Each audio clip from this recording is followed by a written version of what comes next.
Now, in the real world, it's quite rare that you would work with this event emitter object directly. Instead, you want to create a class that has all the capabilities of the event emitter, and then you will use that class in your code. Let me explain what I mean by that and why. So let's open up our logger module. So in this module, we're exporting a simple function, log, right? And here, we log that message on the console.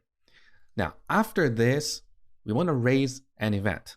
And then later in app module, we will listen for that event and do something. So let's go back to our app module and copy some code into the logger module. So on the top, I'm going to copy these two lines to bring the event emitter in this module. Okay, now back in app module, I'm also going to move these two lines for raising an event into the logger module because this code should not be here. It's the logger module that emits or signals an event saying the message is logged. So cut. So here, after we log the message, we raise an event like this. Okay. Now back in app module, we don't need this comment. Here we need to load the logger module and call the log function. So constant log, we call the require function and set the path to the logger module. And here we simply call the log function with a message. Okay. Now, when we run this application, we are only going to see this message on the console. In other words, this event listener will not be called. Let's verify that, and then I will explain why that happens. So back in terminal, node app.js. Look, we only got the message on the console. So our event listener was not called. The reason for this is because here we're working with two different event emitters. In app.js, we have this event emitter object, and in logger module, we have another event emitter object.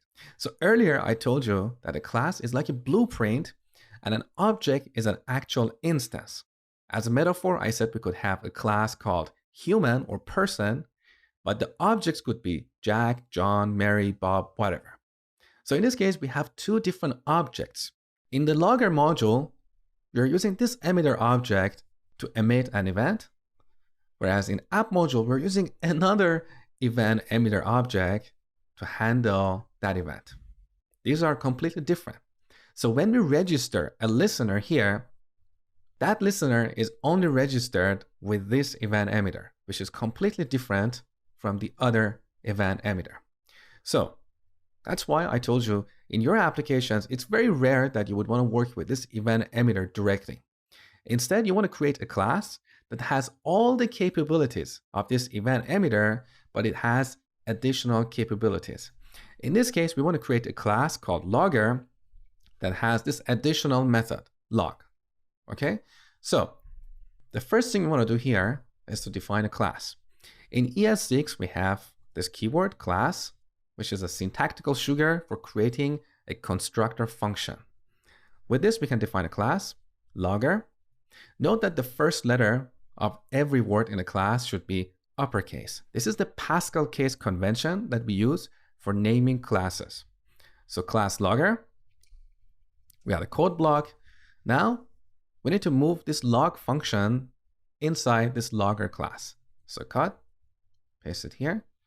Now we have an error because when we define a function inside a class, we don't need this function keyword.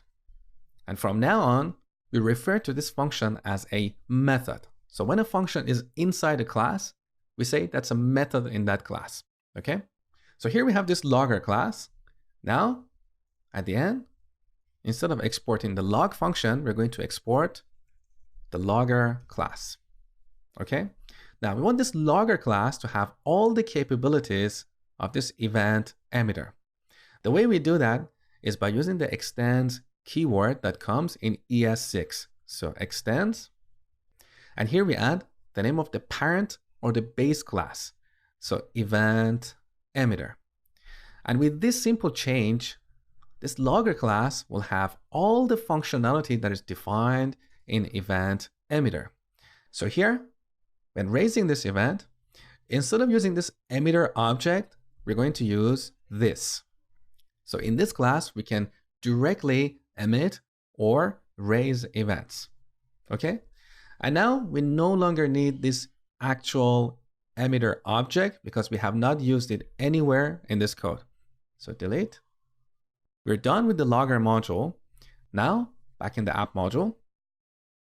So here, when requiring the logger module, we get a class. So I'm going to rename this to logger with capital L.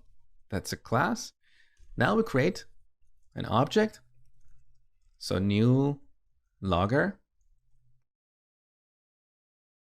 And then to log a message, we call logger.log. Now, similar to the change that we made in the logger module, we no longer need this event emitter object here. We want to work directly with this logger object. So we're going to register this listener on this logger object. Okay? So I'm going to move this code after creating the logger. We say, hey logger, when you raise this message logged event, I want to execute this code. Okay? And finally, you can see we no longer need this event emitter object. It's not used anywhere. Delete.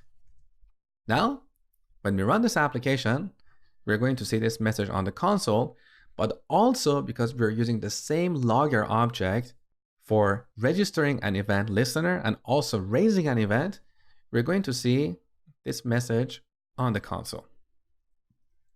So node app.js, look, this is the message on the console, and you can see our listener was successfully called. So let's quickly recap. If you want to raise events in your application to signal that something has happened, you need to create a class that extends event emitter.